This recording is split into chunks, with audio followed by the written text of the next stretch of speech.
Hello everyone, welcome back to Clusterbmilkshake. I am your host, along with support puppet Mr. Chicken. Yes. Today I want to talk to you about when narcissistic people or other cluster Bs imply or even outright say, if I can't have you, nobody can. And I want to go over some of the things for you to look out for, just so you can protect yourself, okay? I went and I bought a book at the store yesterday called If I Can't Have You. And this is a tragic story about not just an unaliving of the wife, but also the murder, suicide, and the children being involved. And when I was reading this, I'm highlighting, the behaviors of the different characters and everything. And I cried at the end of this book. I read it straight through 10 hours, and it was so disturbing. The end was so disturbing. I'm like, I got to tell you guys this. I got to tell you guys this. Now, obsession can be dangerous, but it can also be in different levels of crazy.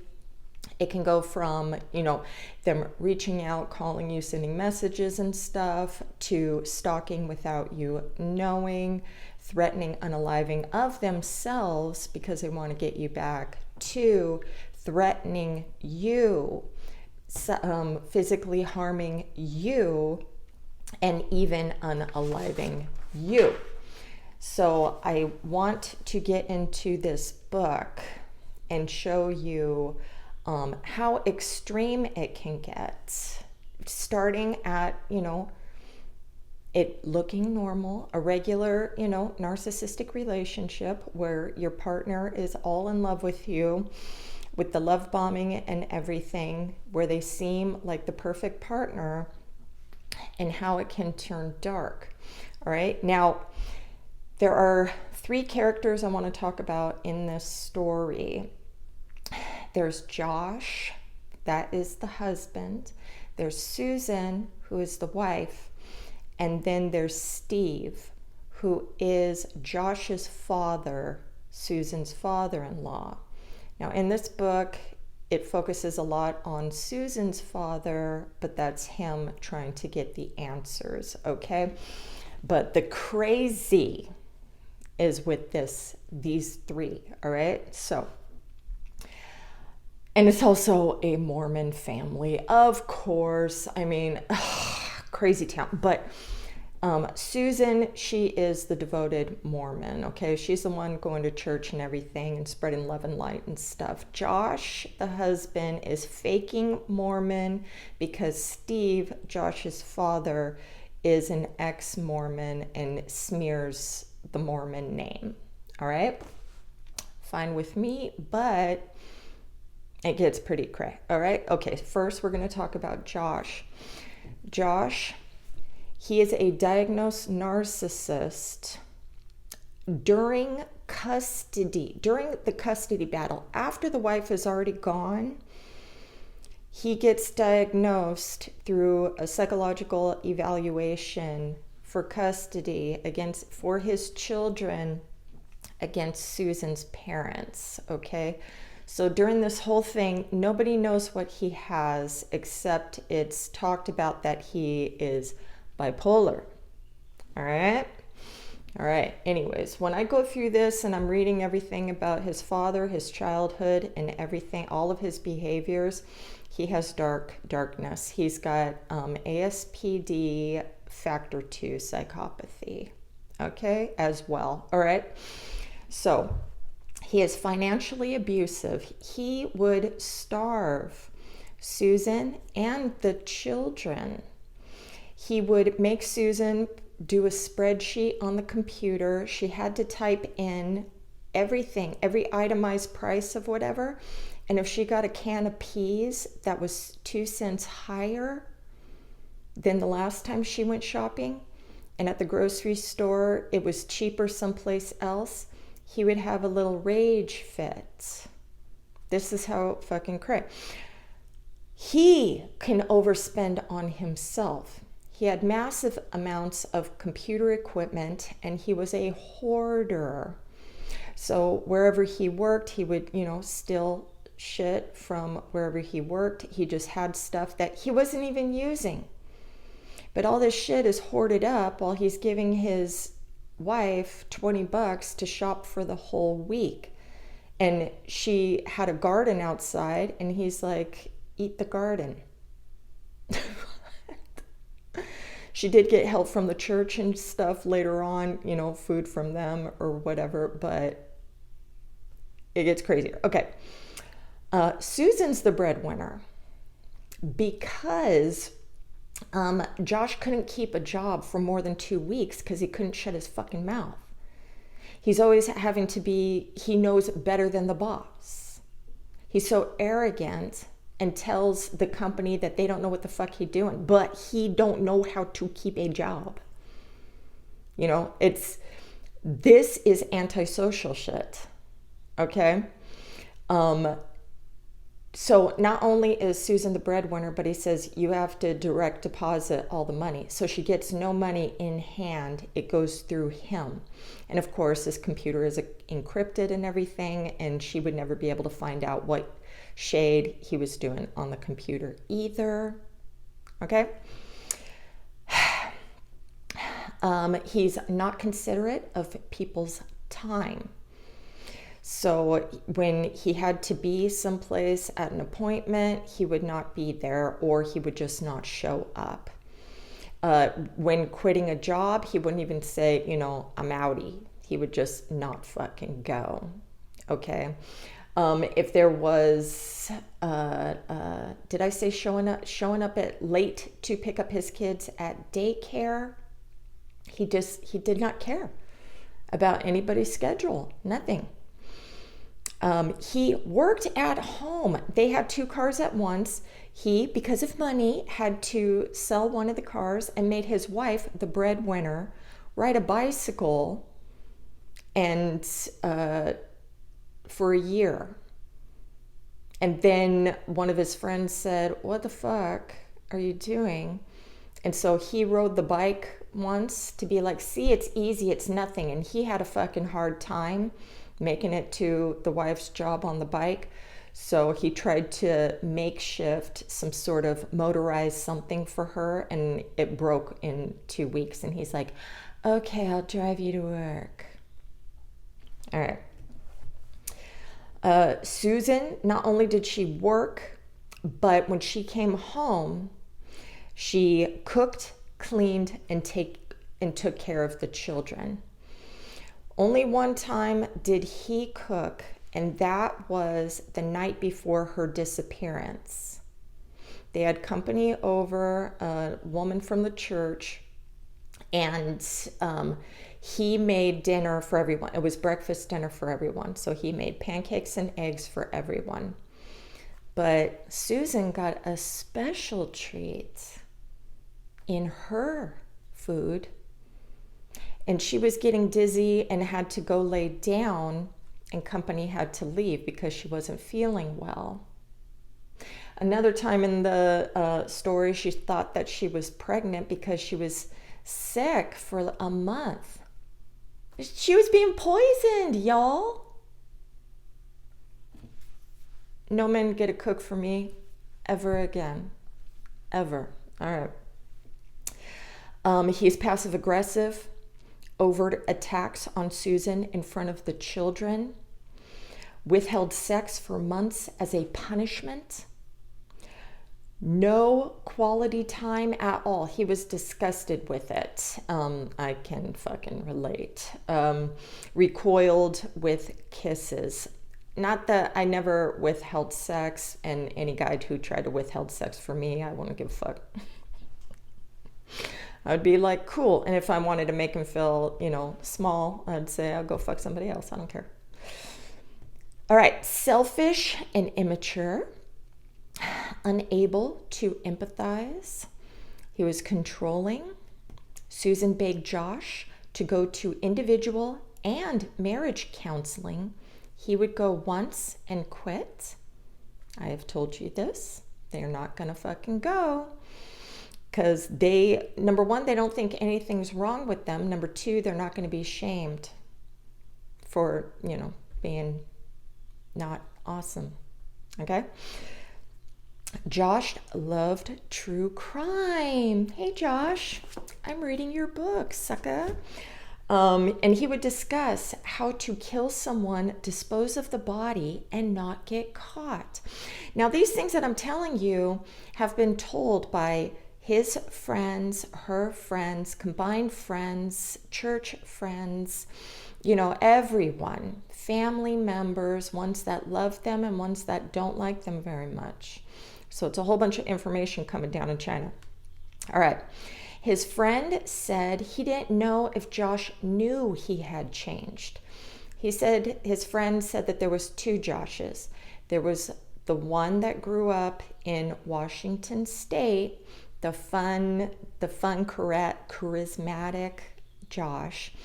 And then there was the really cold-hearted, mean, and angry Josh in not Washington, Utah, where him and his wife moved to. And I'll tell you why, all right?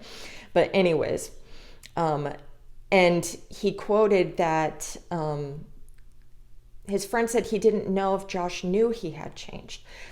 So, because he was acting like, what are you talking about? When he would try to point out bad behavior and stuff, he's like, what are you talking about? And you know why?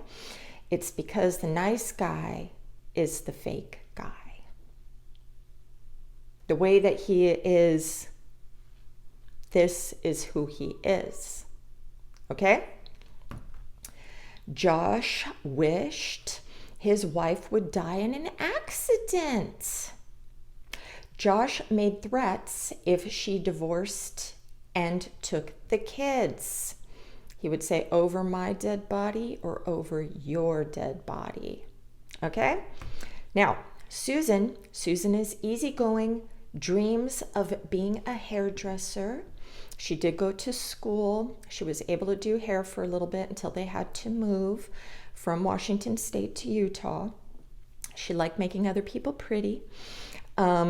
She had to find other careers to provide for the family because Josh couldn't stay at a job for more than 2 weeks. He had all these grandiose plans, right? They even went into real estate together for a little bit, but he only wanted his wife to go into real estate with him so she would do all the work. He would always put off showing people's houses and everything because I think he had ADHD too, actually, okay? Okay, Susan was a trauma dumper to friends, family, and the church. Now that I tell you guys, don't fucking trauma dump and blah, blah, blah, blah, blah, right? But this is good. Otherwise, we wouldn't have gotten the story from all the friends and family and the church members and what was going behind the scenes, right? Also things that they also saw. But she would trauma dump on stuff that, you shouldn't be fucking talking about and, shaming her husband, to friends and stuff. I ain't saying she's borderline. It just feels a little flavorish, okay? She hated Josh, but she always had hope and help from church. She would always go to the church. She really wanted her marriage to work. And as you know, trying to get a narcissistic person or darker, even a borderline, to change, you're not changing. This is who you are. If you're not doing the work and trying to self-reflect and all that shit and really be like, even if you don't have empathy, but to be like, cognitively, like I'm hurting my family. And if I want to be seen as this grandiose, wonderful father, I better play by some motherfucking rules here. Okay. But she always thought that he would go back to the perfect husband, in the very beginning. They fought. She was controlling, nagging, shamed him, but she was, a friend to everyone, outside of the family. She could come off as flirtatious, overshare with men about personal things. Okay, that's a fucking boundary no-no in a committed relationship. And talk about problems at home with other men. You know how I have said, when you start talking shit about your boy to another man, that's how you start an affair. So whether she was aware or not, she was doing it, okay? And men are going to take that as, you know, an open door. So zip it, okay?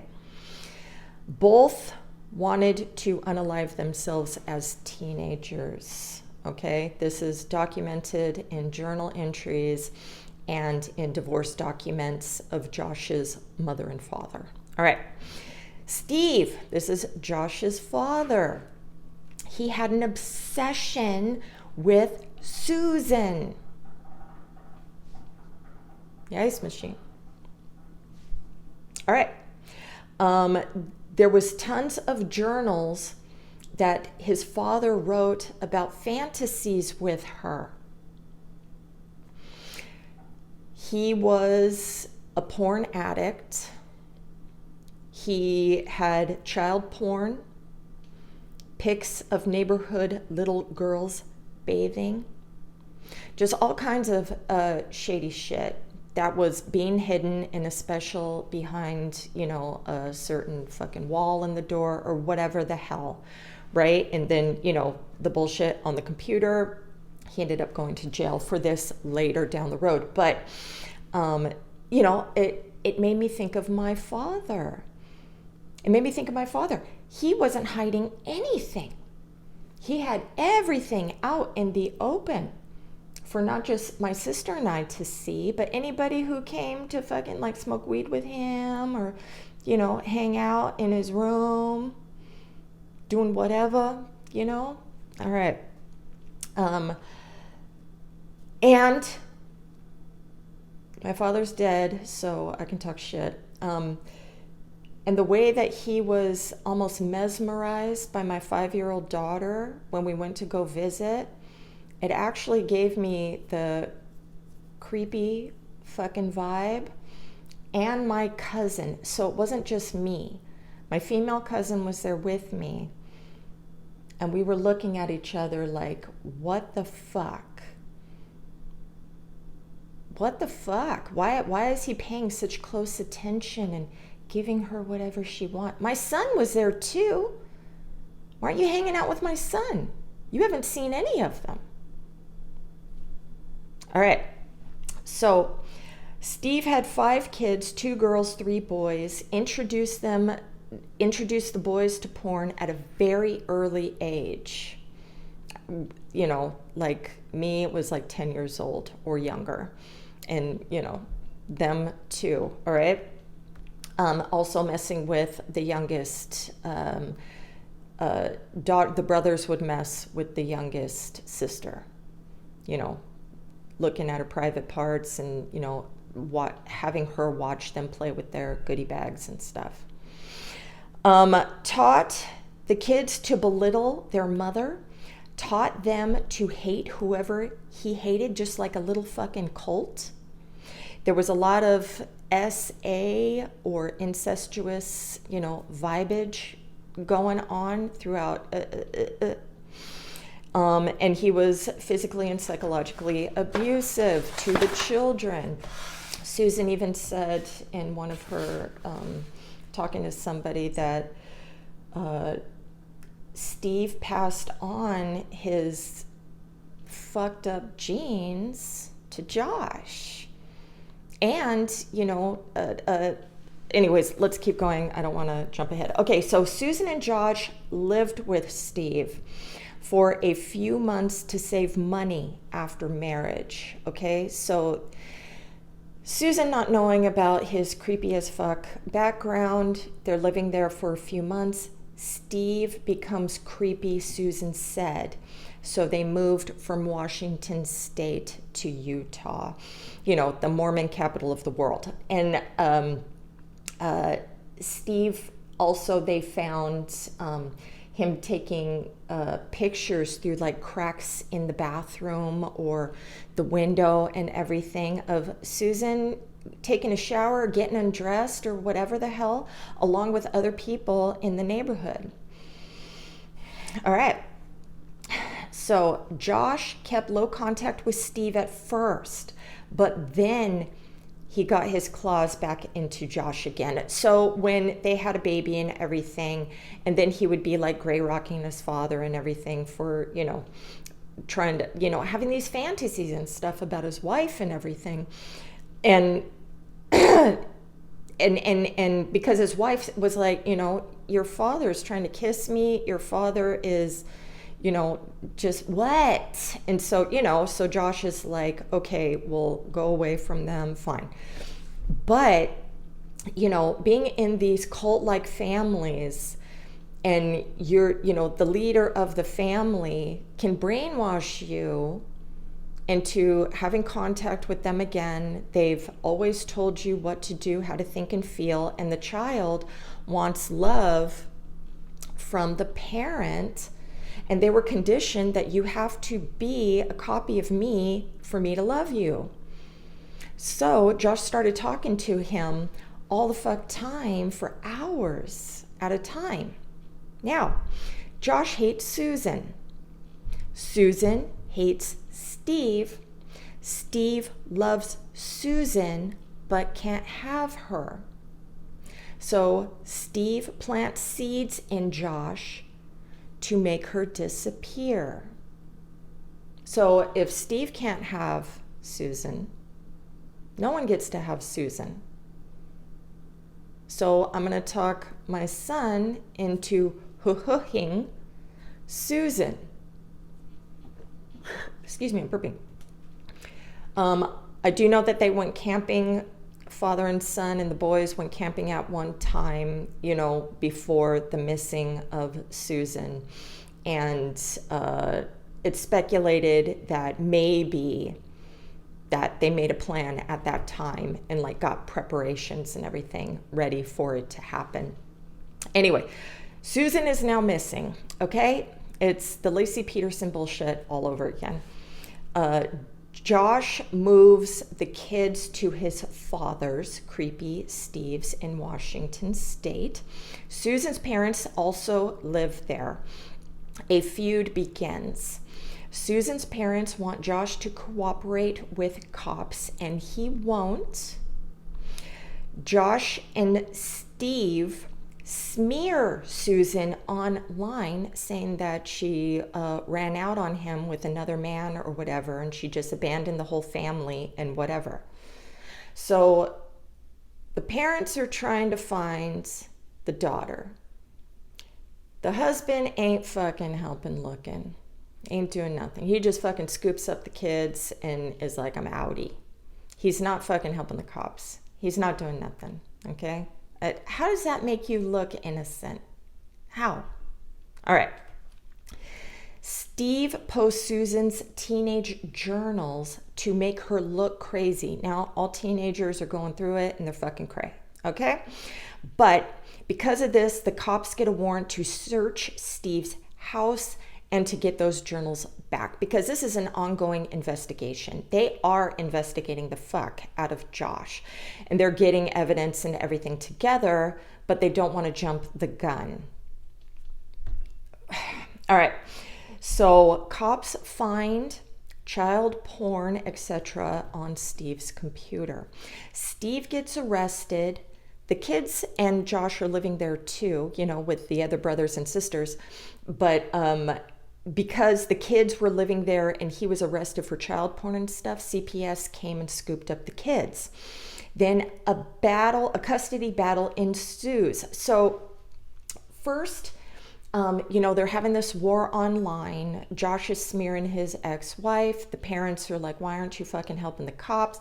They're getting into fights and everything. He's keeping the kids away from the grandparents. The grandparents are running into him, at like Lowe's and everything just to see their grandkid. I mean, it's fucking crazy town, right? They're kind of fucking with each other all over the place, all right? Now, The grandparents get to have the kids, 5-6 days out of the week.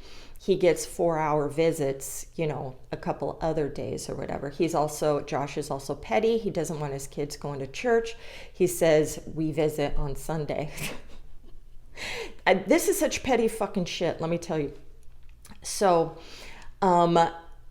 they also find cartoon kiddie porn on Josh's computer.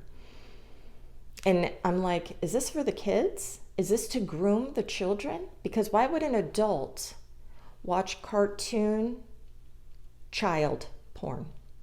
Cartoon, I would think it would be to groom the boys. And the boys did say that daddy slept naked with them naked. All right. So the courts say that he has to take one of these polygraph dick tests where they wrap a fucking little hugger on the, bottom of your shaft. And then they're going to show him pictures. And if he gets fucking hard when kid porn is up, it's over for him. He's not going to get custody back of his children. And him being in a feud with Susan's parents, and he fucking hates Susan's parents, and he's petty as shit, what do you think's going to happen? So he can't let Susan's parents win. He doesn't give a fuck about the kids. Everything seems staged when CPS is, doing the home visits and everything with him or whatever. He's perfect dad, cooks perfect meals, has perfect lessons going on. He's never given a fuck to take care of the kids, starving the kids, doing all this fucking shit. He doesn't change diapers. He doesn't nothing. Now he's Father of the Year award. And of course, CPS is like, oh, well, I know he's got narcissism. And yeah, I see some of the narcissistic stuff or whatever. But they only see 4 hours a week of this man. That's it. Okay? All right. So day after Josh gets the news in court, he gets his regular visit with the boys. Susan's dad was worried that he was going to hurt himself and the boys, and CPS gave no fucks. So the day of the visit, CPS goes over to pick up the boys from Susan's parents' house, goes to take them for a visit at Dad's house. The kids run up to Dad and everything. Dad, they run into the house. Dad looks at the CPS chick who's walking up and everything and shrugs his shoulders, smiles, and then shuts and locks the door.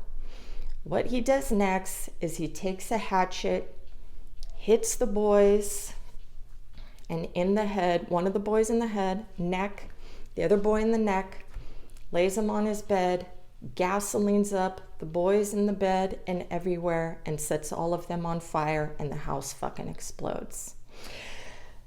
If I can't have my kids, no one gets my kids. So I hope that I don't want to, terrify you, but, you got to know what to look for when you're dealing with marriage and children. Take off those red fucking glasses and pay attention to who your person is. They're always going to show something before they put the ring on the finger, as long as you're not jumping into a marriage within the first 3 months. Don't get pregnant. Don't move in. Just don't. Narcissistic people, we're always going to be, we are going to show our anger. We are going to be arrogant. It might not be directed at you. You have to watch how we're directing it at everybody and the world. Okay? Anyways, I cried and I grieved for those little boys. Don't hurt kids. Okay, just don't hurt children. You can do whatever you want, Jason Voorhees style, to all the fucking adults and older teenagers, but leave fucking little kids alone. All right? All right. I hope that was helpful. Have a great day. Namaste.